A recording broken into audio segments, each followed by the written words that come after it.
Penyebab 40 orang meninggal dan belasan orang lain masih hilang akibat terdampak guguran awan panas Gunung Semeru di Lumajang, Jawa Timur masih jadi perdebatan. Apa yang terjadi dengan mitigasi yang dilakukan sejumlah pihak yang berwenang sehingga dampak awan panas dan lava menimbulkan bencana? Padahal sudah ada penetapan belasan kilometer di kaki Gunung Semeru sebagai wilayah zona rawan bencana. Kepala Pusat Vulkanologi dan Mitigasi Bencana Geologi Kementerian Energi dan Sumber Daya Mineral Andiani menyatakan, peringatan sudah dilakukan berulang kali sejak 1 Desember 2021, yakni 3 hari sebelum bencana terjadi pada 4 Desember 2021. Namun, pemerintah memaklumi warga yang masih beraktivitas menambang pasir. Bukan saja kami lakukan di dalam peta itu ya, tetapi juga kami memiliki aplikasi magma yang di mana dalam aplikasi magma itu ada salah satu bencana gunung api termasuk gunung api Semeru. Di sana sudah ada rekomendasinya. Jadi rekomendasi ini juga sudah sering disampaikan, bahkan para pengamat gunung api kami pun memiliki WA group dengan stakeholder setempat.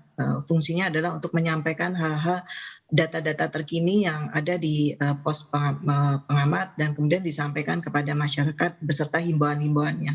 Tetapi seringkali kami menyadari juga bahwa pada kawasan rawan bencana itu memang potensi sumber dayanya luar biasa ya. Artinya ya dari sisi kesuburannya, bahkan mungkin air tanahnya atau hal-hal lainnya memang diperlukan. Atau misalnya sumber daya mineral batuannya, ya, yang hal-hal yang memang diperlukan untuk pembangunan saat ini. Dan peta ini menjadi penting, menjadi panduan. Artinya bahwa pada saat kita tinggal pada kawasan yang memang merupakan kawasan rawan bencana, harus diperhatikan betul. Artinya harus diikuti aturan-aturan yang ada di dalam peta itu. Contohnya yang menjadi penting adalah harus menghindar.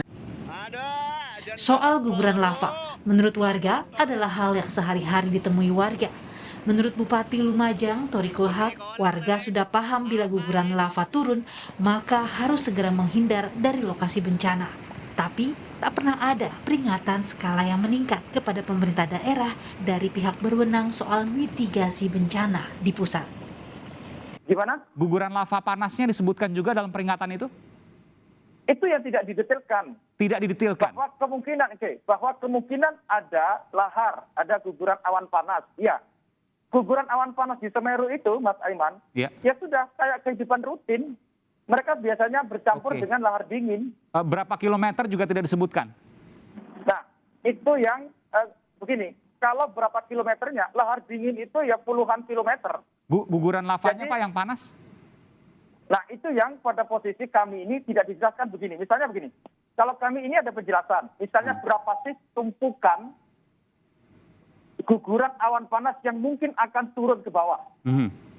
Kita ini kan tidak tahu. Menurut Eko Teguh Paripurno, ahli vulkanologi Universitas Pembangunan Nasional Veteran Yogyakarta, sikap dan komunikasi kedua pihak tak tepat dalam menanggapi aktivitas Gunung Semeru. Bencana terjadi karena prosedur mitigasi yang tidak dijalankan dengan baik.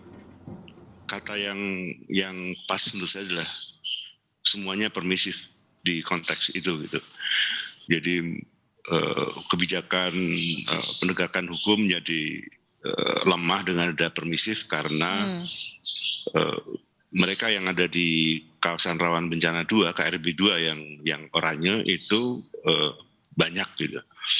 Apalagi yang ada di KRB 1 yang kuning yang lahar. Nah, permisif itu sebenarnya akar masalahnya. Ketika sudah di warning risikonya meningkat, itu ada di grup WA, tetap aja memaksa untuk melakukan pengusahaan tambang. Yang pemerintah pusat maupun daerah di komunikasinya itu sudah ada, ya, tidak melakukan penegakan hukum. Ahli vulkanologi dari Institut Teknologi Bandung, Mirzam Abdurrahman menilai, saat ini pemerintah tak bisa lagi saling tuding. Belajar memperbaiki mitigasi dan konsisten menjalankan prosedur. Apalagi sudah belajar dari aktivitas dan sifat dua gunung api yang besar, Merapi dan Semeru. Belajar dari pengalaman Semeru 2020 dan 2021, kita setidaknya punya dua